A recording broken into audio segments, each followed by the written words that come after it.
Today we're diving into the incredibly complex legacy of Jimmy Swaggart. He recently passed away at 90. 90, yeah.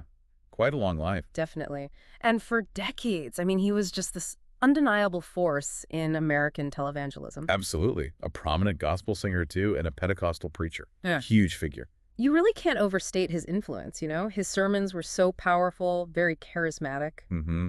And that television ministry, it reached millions, genuinely millions worldwide.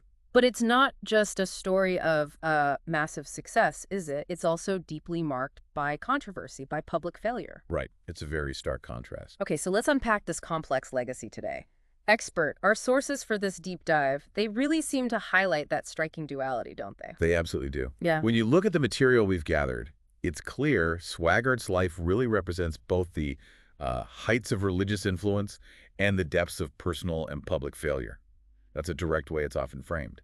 So our goal here, our mission in this deep dive, is really to pull out the key insights from all this, to help you get a handle on his enduring impact, but also those intense controversies that, well, define so much of his later career. And maybe understand how he built that following before everything happened. Exactly. Understanding that initial rise is crucial.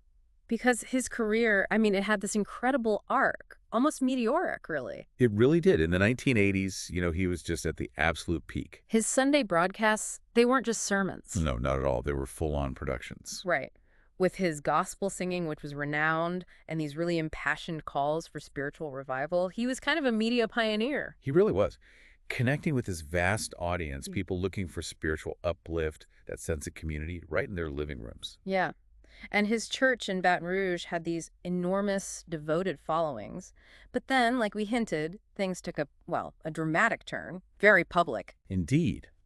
A very public turn.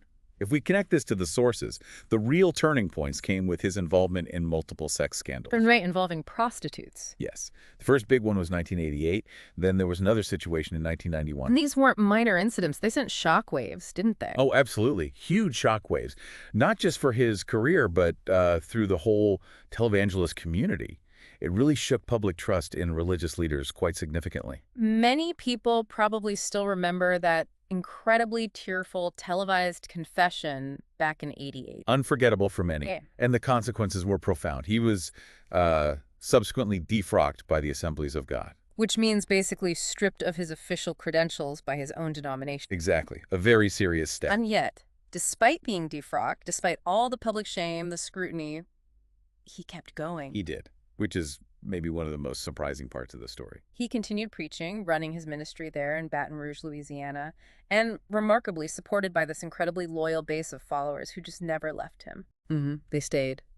What does that tell us, about the connection he must have forged with them, even after such public disgrace? It makes you wonder. It really does raise an important question, doesn't it, about charismatic leadership, I suppose, and that intense personal connections some figures can forge. Yeah. For many of his followers, it seems his message resonated so deeply that even his personal failings, especially once confessed, were perhaps seen as, testament to human fallibility. Or maybe his continued ministry was seen as a sign of grace or resilience. Possibly. Or resilience, yes. And his supporters often framed the controversies differently, maybe as external attacks or tests of faith, that kind of thing. So what we're left with is this persistent paradox. And that's exactly it. His legacy is marked by both this undeniable spiritual impact through his music, his preaching for many, and these enduring, very public controversies. So wrapping this up, what does it all mean for his legacy today? It sounds like it's anything but simple. It certainly isn't simple. Jimmy Swaggart's story really forces us, I think, to grapple with how immense influence can exist alongside profound personal struggles and, frankly, public failures. Right. And this leaves an important question maybe for you, the listener, to consider. What does a story like Jimmy Swaggart's tell us about the long shadow public figures cast? And maybe more pointedly, how do we as a society grapple with that intersection of profound impact and deeply personal shortcomings?